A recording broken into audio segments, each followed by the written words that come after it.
getting my sights. I want to speak. It's not about not knowing. It's about there have been so many conversations about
Octavia?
You don't look down at your phone. Nothing out the bottom, yeah. No one's looking. That's why they call her the chairwoman.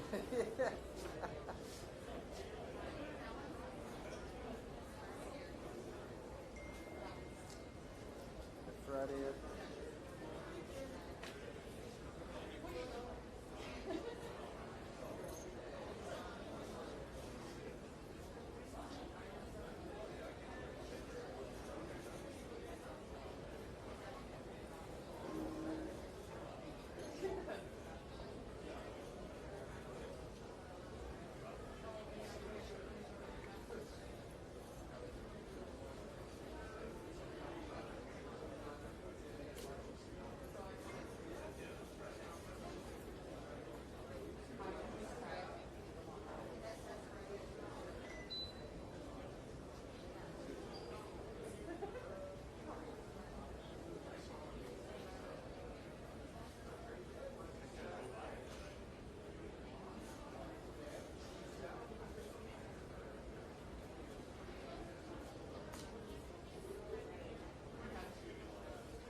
No one knows. No one's heard these closed or any of that. They're asking. Well, the media went up out already. There's social media. Look at the governor's live. Oh, that's They do. They launch early.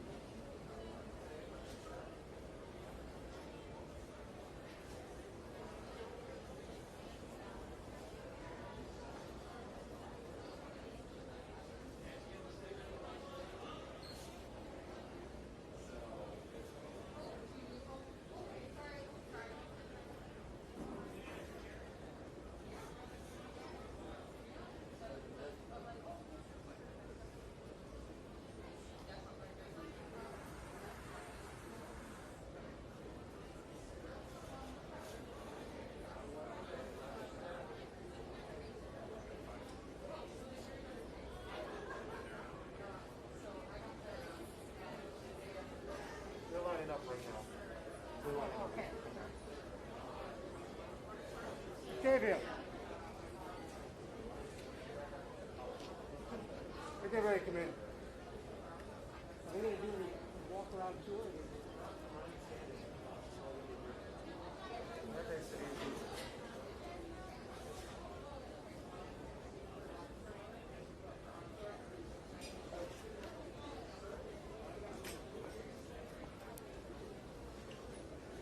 There it comes.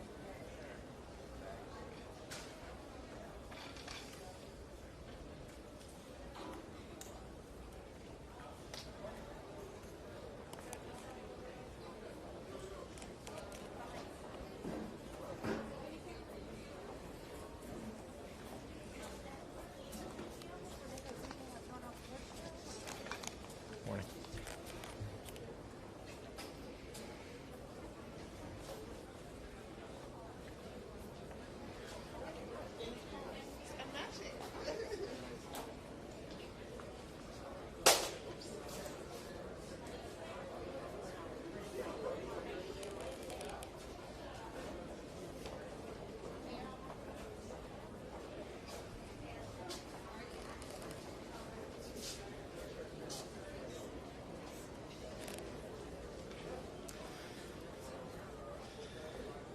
Well, good morning, everyone. And thank you all very much for joining us this morning here in Forest Park as Illinois sits on the precipice of opening COVID-19 vaccination appointments to all residents 16 years of age and over.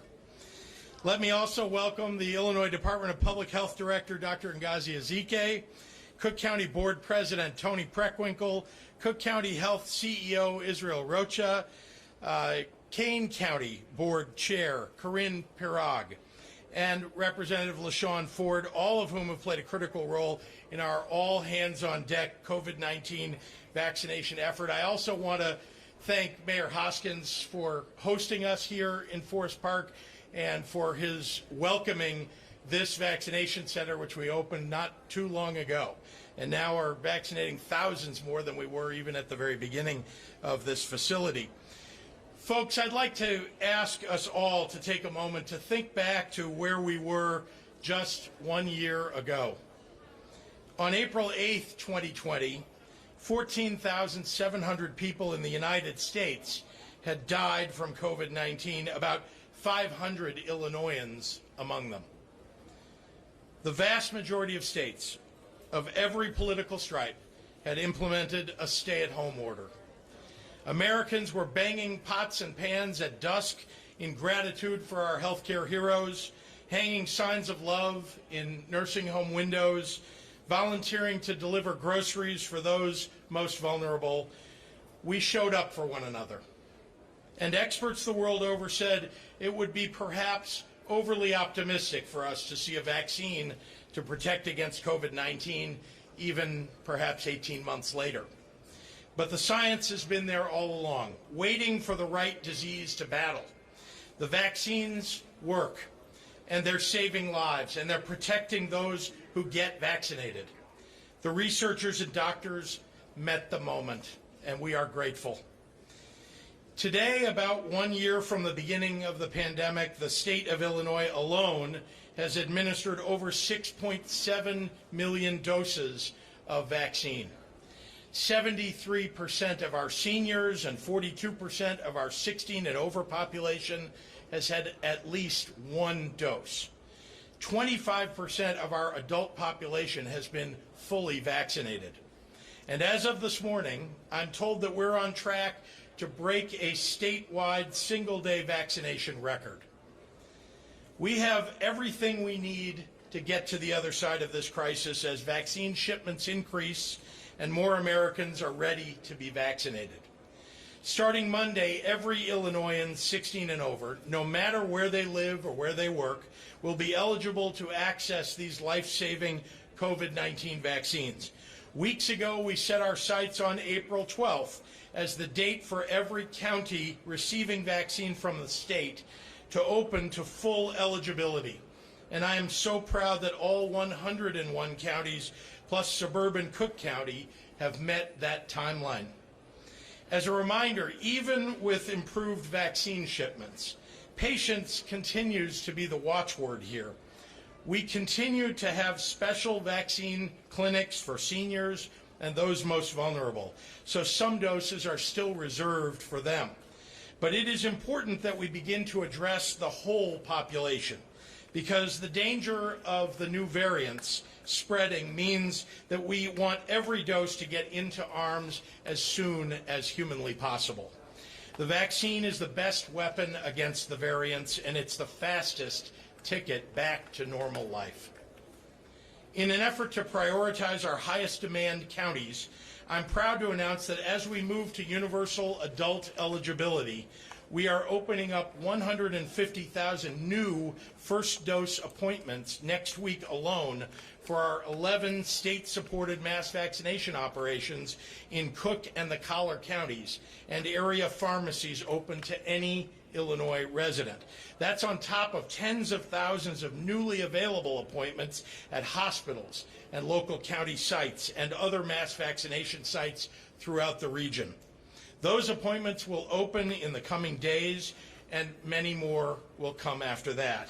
And it means that we'll be delivering 250,000 doses next week in Cook County and the Collar counties alone. Again, even with all of these new appointments, there will not be enough vaccine in week 1 to get everyone that wants to be vaccinated a dose.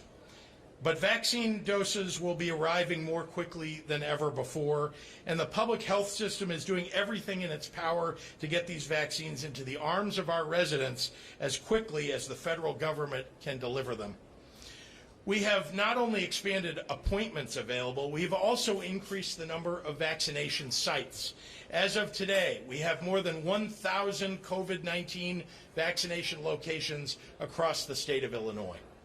That includes 20 large National Guard mass vaccination operations, sites at Costco, CVS, Walgreens, Hy-Vee, Walmart, Kroger, Mariano's, and Jewel Osco, and others, as well as many independent pharmacies, federally qualified health centers, clinics, hospitals, and the 96 of our 97 local health departments who receive vaccine allocated by the state of Illinois.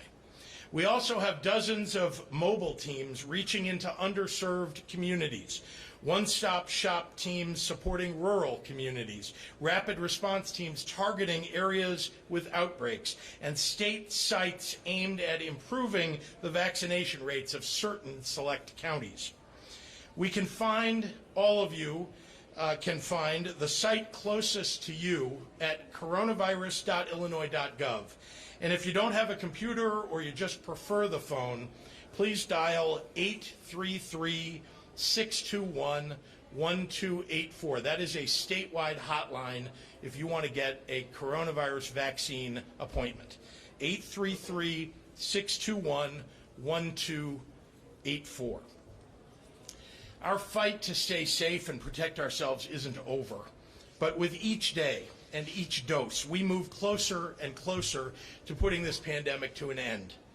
In the meantime, I encourage all Illinoisans to mask up, to keep helping each other out, and we will get through this together.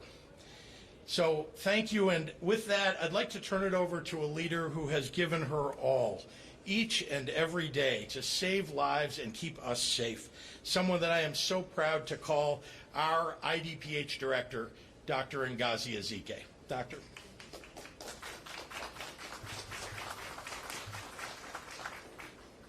Thank you, Governor, and good morning, everyone. Good morning. It is so great to be here at one of the many vaccination sites around the state. Over the past month, I've visited several vaccination sites, and I'm so happy to see the turnout. I'm so happy to see the intense desire to be vaccinated. Step by step, we are making it to the finish line. First, the amount of vaccine is increasing. Second, the number of vaccine providers is also increasing. And thirdly, the number of people eligible to be vaccinated is increasing. COVID-19 vaccination is one of the strongest, most powerful tools we have to fight this pandemic together. The 3 COVID-19 vaccines currently authorized for use in the United States are all highly effective against preventing severe illness, hospitalization, and death. And of course, that's what we want in our vaccines. In looking at the COVID-19 hospitalizations since this January, of the more than 2.5 million people who are fully vaccinated, we see that only 72 were hospitalized with COVID-19. So you don't have to be a math major to know that that means that more than 99.999% of those individuals were people who were not vaccinated. The overwhelming majority of COVID hospitalizations are in people who have not been vaccinated. And unfortunately, there are many people who are not vaccinated, and we're all working on that. And so we are seeing the number of people in the hospital with COVID-19 grow now. On March 12th, about 1 month ago, there were under 1,100 people in the hospital with COVID-19. Yesterday, we reported almost 1,800 people in the hospital. And this goes hand in hand with the number of rising cases. On March 15th, we reported 782 cases. Yesterday, nearly 4,000 new cases. So yes, we have a vaccine and we are elated about that. But it doesn't mean that this pandemic is completely over. We do need to continue to wear our masks before we can return to what we were doing pre-pandemic, in the way we did it pre-pandemic. So this resurgence is here, and until we have better herd immunity, we will continue with this layered public health measured response. Involves wearing masks, washing your hands, careful with crowds, keeping 6 feet of distance, getting tested, answering the call when the contact tracers call. All of that is important, and of course, get vaccinated as soon as you can. Getting vaccinated, as the governor described, is getting easier every single day, with more vaccine, more providers, and in just a couple of days, open eligibility to everyone over the age of 16. And speaking of providers, I have to give a super special shout out to all the local health departments and our state health department. This week is National Public Health Week, and I want to recognize all of our public health partners who have literally been working 24/7 for more than a year now. If you would, please reach out to your local health department, reach out to any public health official that you know, and say thank you. It has been a rough road for public health leaders, and any kind word these days can make all the difference and would be so much appreciated. Let's continue working to end this pandemic. We need to cross that finish line all together, and it's only a few steps away. Get vaccinated for yourself, for your friends, for your family, for your community, so that we can all get back to doing what we love, how we love to do it. Thank you for your continued support. We will be all in Illinois. Buenos días. Me da mucho gusto estar en uno de los sitios de vacunación del estado. Durante el mes pasado visité varios sitios de vacunación y me dio mucha alegría ver la tanta gente con el deseo de vacunarse. Paso a paso nos dirigimos a nuestra línea de meta. Primero, la cantidad de vacunas está aumentando. En segundo, el número de proveedores de vacunas está aumentando. En tercer lugar, está aumentando el número de personas elegibles para vacunarse. La vacuna COVID-19 es una de las herramientas más sólidas que podemos utilizar para luchar juntos contra esta pandemia. Las 3 vacunas autorizadas para uso en Illinois son altamente efectivas contra enfermedad grave, hospitalización y muerte. Desafortunadamente, una vez más, estamos viendo que la cantidad de personas en el hospital con COVID-19 continúa aumentando. El 12 de marzo, casi hace un mes, había 1,082 personas en el hospital con COVID-19. Hoy informamos 1,798 personas están en el hospital con COVID-19. Este coincide con el aumento de casos que estamos viendo. El 15 de marzo se reportaron 782 casos. Ayer se reportaron 3,790 nuevos casos de COVID-19. El hecho de que tengamos una vacuna no significa que no tenemos que usar nuestras máscaras y podemos volver a lo que estábamos haciendo antes de la pandemia. Estamos viendo un resurgimiento. Debemos continuar con las medidas de salud pública. Use una máscara, evite grupos grandes, mantenga una distancia de 6 pies, hágase la prueba si participó en reuniones y vacúnese lo más pronto posible. Esta semana es la Semana Nacional de Salud Pública y quiero reconocer a todos nuestros socios de salud pública que han estado trabajando literalmente las 24 horas del día, 7 días de la semana por más de un año. Tenemos que trabajar juntos para poner fin a esta pandemia. Necesitamos cruzar juntos esa línea de meta y está a solo unos pasos más de distancia. Vacúnate por ti mismo, por tu salud, por tu familia, por tu comunidad y para que todos podamos volver a lo que nos encanta hacer. Muchísimas gracias para tu apoyo. And with that, I am so delighted to turn the podium over to President Tony Preckwinkle.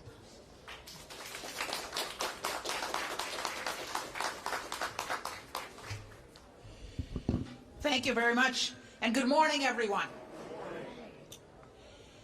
Before we start, I want to acknowledge those who are with us. I'm very grateful for Dr. Ezek's kind remarks. I want to thank Governor Pritzker, of course, for his leadership as we have addressed this challenge, and the National Guard, which he has brought to this site and many others around the county, which have enabled us to do our mass vaccination. So I want to begin by thanking the National Guard men and women who are here with us today. I want to acknowledge Representative LaShawn Ford, Cook County Commissioner Brandon Johnson, Cook County Commissioner Frank Aguilar, Forest Park Mayor Rory Hoskins, Kane County Board Chair Corrine Parag, who is our partner at the Elgin Mass Vaccination Site, the only joint county vaccination site in the state, Dr. Ezek, who we talked about earlier, Israel Rocha, who's CEO of the Cook County Department, Cook County Health and Hospital System, and Dr. Kiran Joshi, who's co-leader of the Cook County Department of Public Health. Today marks another hopeful day. It's because we're getting a little bit closer. The light is looking a little bit brighter. We still have a long way to go, but with today's announcement that we're expanding vaccine eligibility to anyone age 16 and older as of April 12th, we're taking another step toward normalcy. And while we're excited to take these steps, I want to make sure that we continue to set clear expectations. Demand continues to outweigh supply of the vaccine, so I join my colleagues in asking for your continued patience. During this time, I'm very proud of all the hard work that's being done to provide equitable access to COVID-19 vaccine for the residents of Cook County and to all of the residents of Illinois.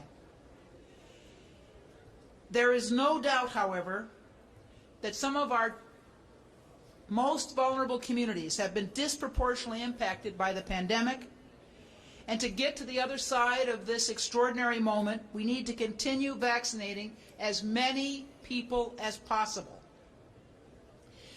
As we talk about normalcy, we must also keep in mind that there's still much to be done to protect our residents. We must continue to wash our hands, to wear our masks, and to practice physical distancing. As our Cook County experts have said, we need to continue to make progress in vaccinating our residents, but if we have trends in the wrong direction, we'll not hesitate to tighten restrictions on gatherings indoors or outdoors. Our future rests upon the decisions made in this critical moment. So Cook County will continue to follow the science and the guidance of our health experts. This is what Cook County has been doing since the beginning of the pandemic, and we will not stop now. April 12th marks the next step, an important step in our recovery. We thank everyone for their patience up to this point as we've moved to various phases of the vaccinations. The weather is warming, and we know we're all hoping for a great summer. But to get there, we must work together. And now I'd like to bring to the podium Israel Rocha, who's head of Cook County Health.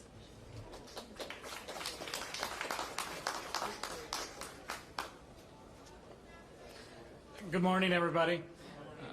Thank you, Governor Pritzker, President Perkwinkle, all the elected officials who are joining us today as we ready our sites to open for the final phase to welcome all individuals across suburban Cook County and the surrounding areas to our mass vaccination sites.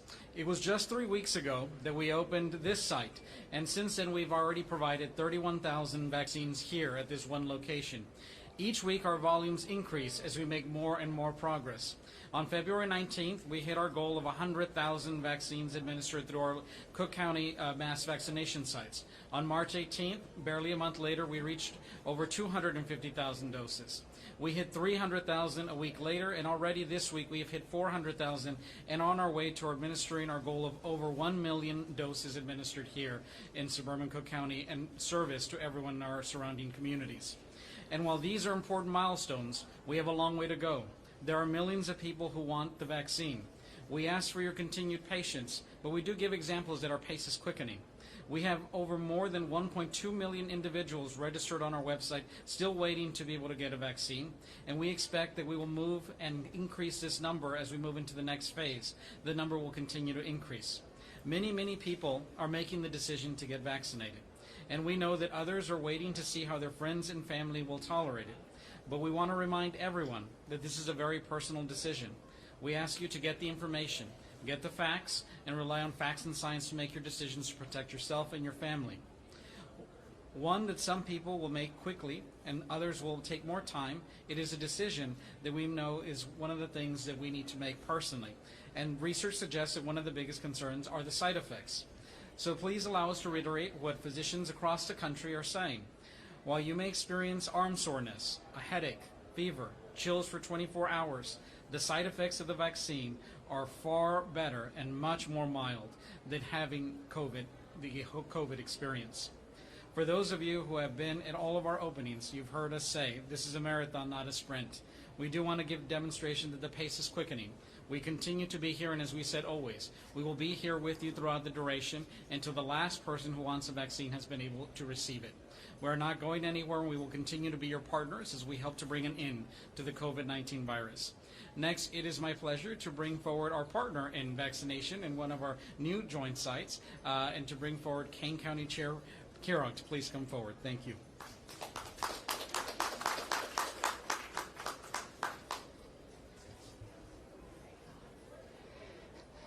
Good morning. We can hear that some of these are former teachers with the good morning. I'm Corinne Pirog, and I'm the newly elected board chair from Kane County, which is about maybe 30 miles west of here. I represent a county of about 540,000 people. 60% are Caucasian, the remaining are a mixture of Hispanics, Latinx, African Americans, and Asians. It's a family-oriented community, one that appreciates soccer as much as its football, its farms, and its two beautiful big cities, Aurora and Elgin. But we have been impacted very much by the COVID-19 virus. And currently, as we open up our doors and open up our restaurants and open up our communities and our historic sites, we see an uptick in the coronavirus. Now we're at 7.4%. So we're not just on a marathon. We're at a sprint right now to stop it. On March 19th, we opened up our first mass vaccination site, and as of yesterday, we've opened up 2 more. The latest is a really unique, wonderful partnership with Cook County and Kane County at the East Side Recreation Center in Elgin. It sits in Cook County. Kane County will be managing it, and it is in a specific neighborhood that is going to be reaching out to the Latinx and African American community. We're literally going to go knock on their doors to make sure that that population comes through. We've also had amazing partnerships. We've partnered with some of our restaurants who have been closed, and right now they are serving beautiful box lunches to our National Guard support and to our volunteers. The Elgin site is going to be managed by the City of Elgin with volunteers who are going to be helping this out. So we have not only worked with the blessings of the governor and the Illinois National Guard, but we have asked our neighbors, our businesses, and including Pace Bus, to step up and help us out. So we are sprinting. We are running as hard as we can with 1 more vaccination site ready to be opened up in the next few weeks. And so we'll have 4. We're a small county, we're a mighty county, and we are going to fight as hard as we possibly can to ensure that no arm is left unvaccinated. So thank you very much. And, oh, excuse me, I'm supposed to introduce Representative Ron Ford, or LaShawn Ford.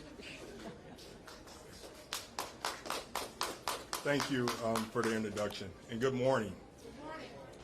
President Pertwinkle's a teacher, and she demands people speak and say good morning. So whenever I'm around her, I make sure I do it right. So I want to say first that the governor, thank you for getting us the state doctor that we have. Dr. Ezek is passionate, and you know, as legislators, we always like to have our opinion about who and what you should do. So we approve of Dr. Ezek because she's very passionate, and we trust her to be the state doctor. And even my mother, who's 82 years old, says, that's my girl. So if my mother approves, then, you know, that has a lot of influence on me.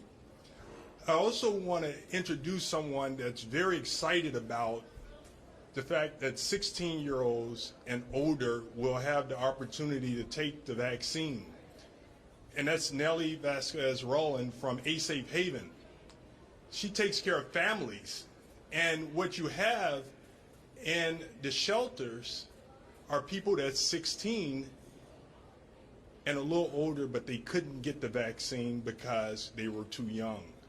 So today is a special day to announce that anyone that's 16 and older as of the 12th will be able to take the vaccine. That's going to help out homeless shelters across the state of Illinois. So that's a big deal. The other big deal is that my daughter told me this morning, I didn't tell her about this, but she read the paper and she's ready to make her appointment because she wants to take the vaccine. She's 17 years old and a high school student, and we know this is going to be very important for high school students that want to play sports, that may be in the band, that just want to participate like normal high school students do in America. And so this is a big day, and we know when students and young people are a part of the process, parents become more a part of the process. So 16-year-olds and older will encourage the parents that's not so sure about the vaccine yet to get it. So this will increase the number of people that would like to take it, and it will get us to the goal that we're trying to get at even faster. And I would finally say that I've talked to some people that even people that are not 16 years old would like to take the shot because they know that people younger than 16 have had COVID. And so I urge our president to do everything that he can to get more vaccines so that everyone in this country that would like to take the vaccine could take it.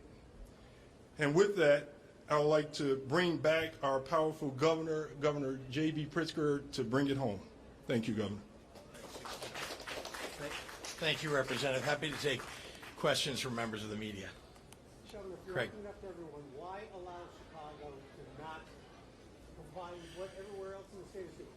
Well, Chicago gets a separate allocation of vaccine from the federal government, as you may know, and so they make their decisions, of course, as we do, trying to cover the populations that they feel are most vulnerable. We just believe in the state, and I think that the President of the United States has expressed this too, that we're at a point where the variants are rising. They're coming at the population so fast at every age. We need to make sure that we open this up to everybody. You know, there are lots of different groups that have been prioritized prior, and groups that you could separate out and say, you know, we want to prioritize going forward. But we now need to get as many shots into arms as quickly as we possibly can. We're reserving some vaccine to make sure we're targeting particularly vulnerable groups that aren't fully vaccinated yet. But right now, we just want people to show up and get vaccinated as soon as possible. So do you believe that Chicagoans should come to the suburbs to sign up? They're absolutely welcome to. I'm sorry to interrupt, but I want to make sure that people in Chicago know that they are welcome to sign up for our mass vaccination sites. You know, obviously, Chicago is now aiming, as I understand, to open up April 19th. So there'll just be a week there between April 12th and April 19th.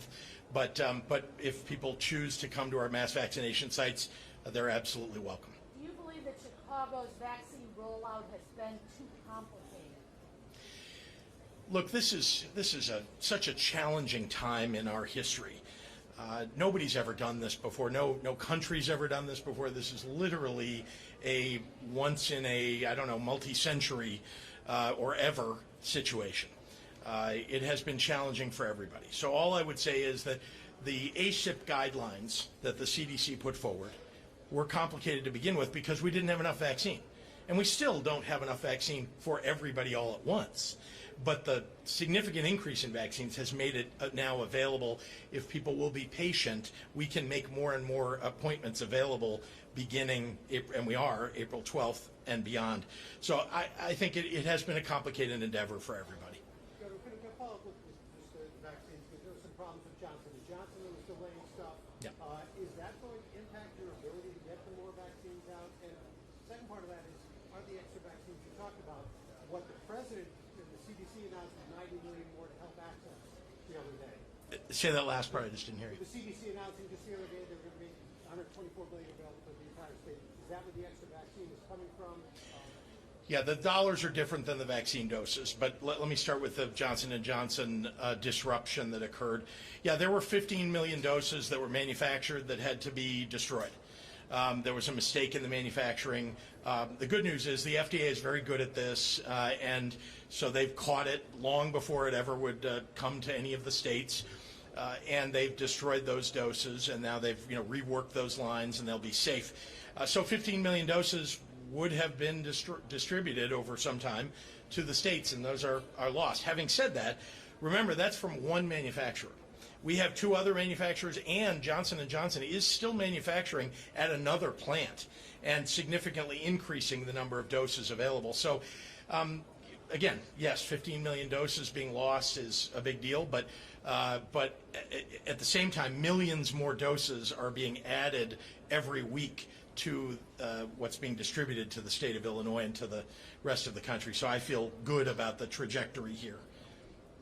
So going off of that, the numbers from the CDC say we are receiving a significantly less number of Johnson & Johnson vaccines for next week. And you've got 148,000 plus this week, and we're only expecting 17,000 for next week on top of opening all these appointments to Illinoisans. How is those 15 million the reason for that drop, or what's going on there? Yeah, so yes, I think Johnson & Johnson would have liked to have been distributing their doses during that time period that you're now saying they're distributing fewer.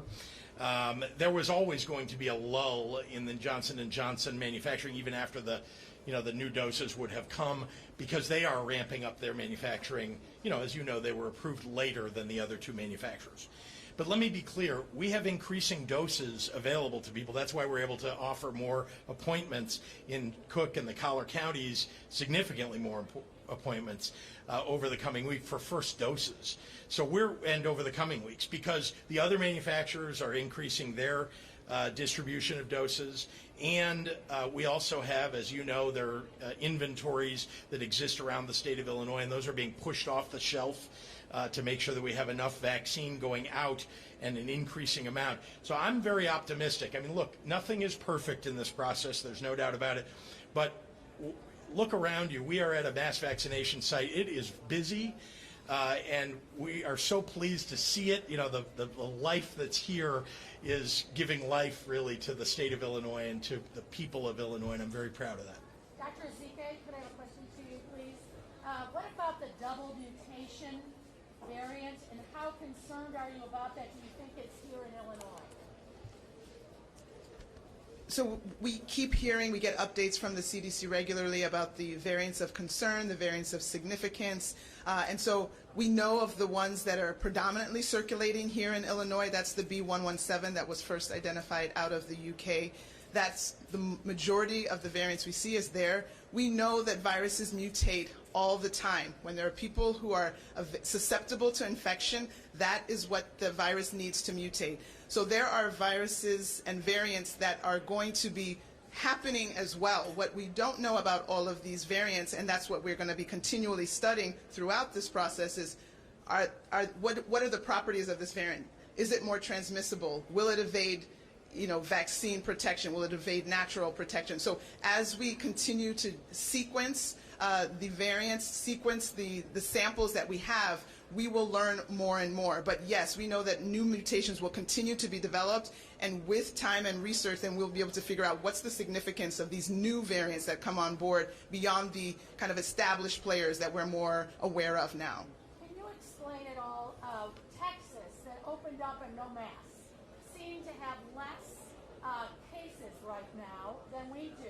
I mean, some are saying, okay, go ahead, open it all up, because the states that have are doing quite well. How do you explain that? I think we're very clear that masks work. I don't think you can find a scientist, I don't think you can find any public health expert, I don't think you can find any physician that will refute or try to challenge in any way the efficacy and the import and the usefulness of masks. So I think that debate should be concluded. In terms of where different states are, again, it depends on how many susceptible people you have available to be infected. Potentially they have fewer people available to be infected because they've had more infection. So I don't know the details of Texas. Managing Illinois is plenty enough, but I know that here in Illinois we absolutely will continue promoting, supporting, and telling people to wear their masks as a very important part of this layered public health strategy to keep us safe and get us beyond the pandemic. A couple of questions for President Preckwinkle, if you could.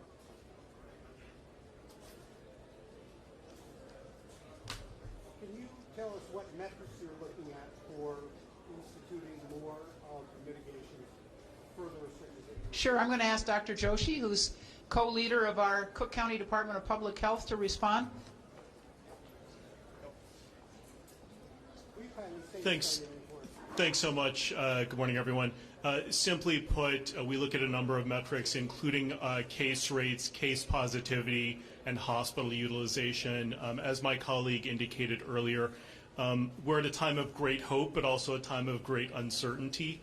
And I would caution everyone to continue to mask, to continue to not congregate, because it's only then, if we follow that good public health guidance, that we can reduce the rates of COVID-19, which will make the vaccine rollout that we're seeing be very successful, be even more successful, and work and put an end to this pandemic. Your name, Thank you. please, and spell it. Yeah, Kiran Joshi, Kiran Joshi. Thanks. Senior Medical Officer and co-lead of the Cook County Department of Public Health. Can you tell us what those metrics are? I mean, if people are watching at home and they're tracking stuff, but they're looking at the positivity rate, that seems to be the one big thing. Sure. If we trip a certain positivity rate, where do people need to be looking? Sure. So we look at the data every day. We intend to follow the science, and then in collaboration with our colleagues at the state, make decisions going forward. Thank you. President Pritzker, can we follow up with you? There was a question from one of my colleagues. How meaningful was last night's vote of the Democratic Party in Cook County to Can we stick to the? Why don't we stick to the issues at hand? If there are any more questions that are on topic. I do have one for the governor. Yep. The judge has refused to dismiss the challenge from the Geneva restaurant about your emergency orders. Yeah. Your reaction to that, and how much longer will those emergency orders continue?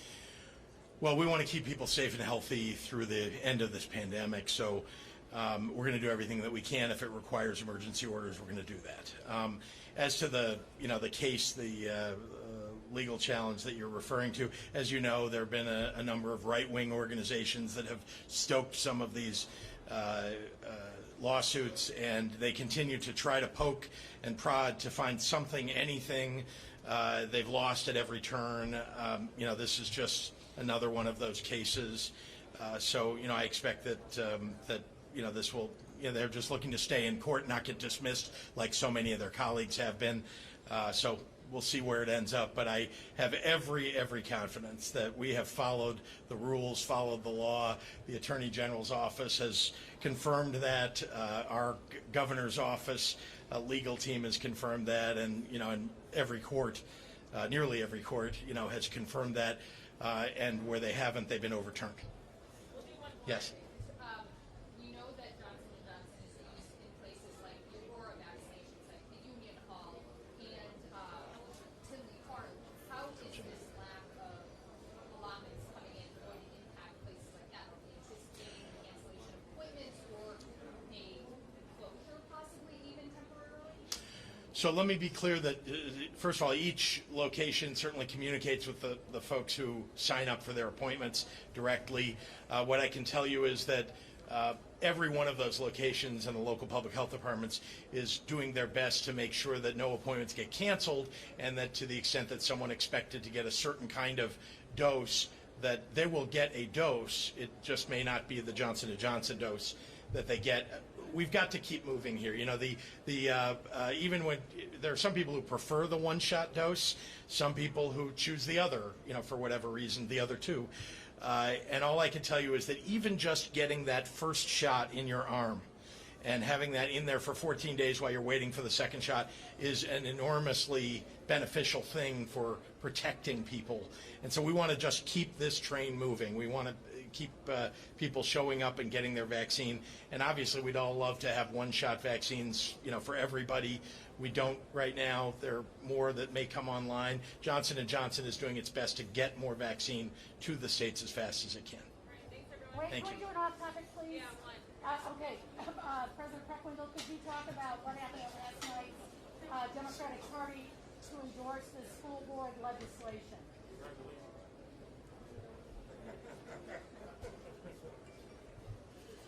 Yes. Commissioner Johnson says congratulations.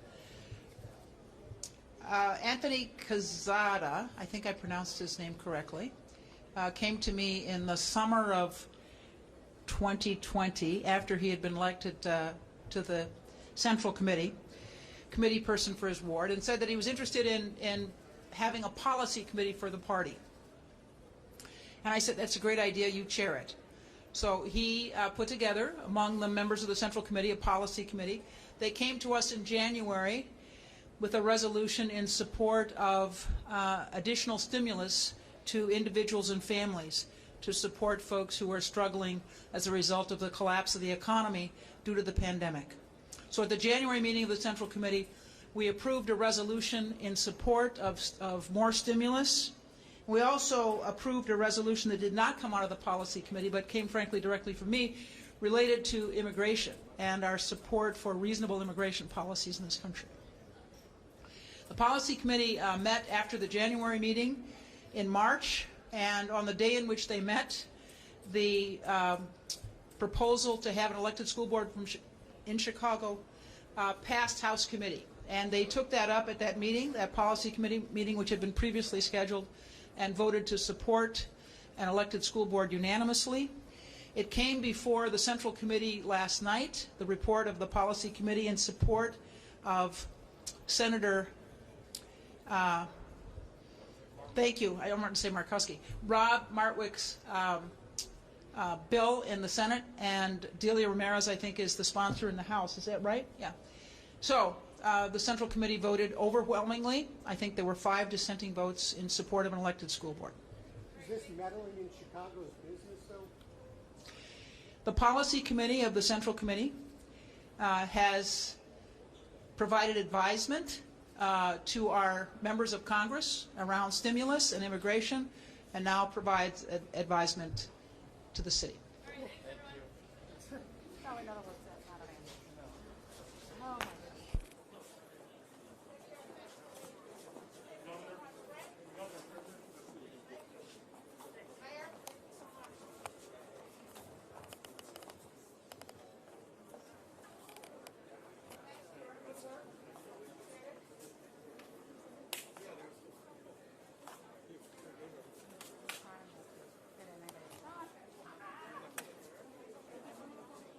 Mike, Julie.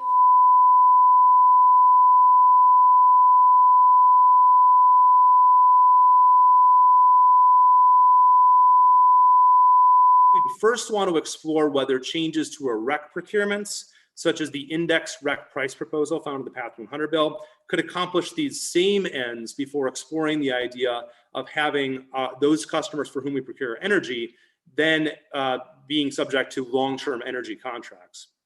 CEJA also requires the IPA to develop a capacity procurement plan if the state determines that it would like to take advantage of the fixed resource requirement approach to procure capacity for the PJM portion of the state.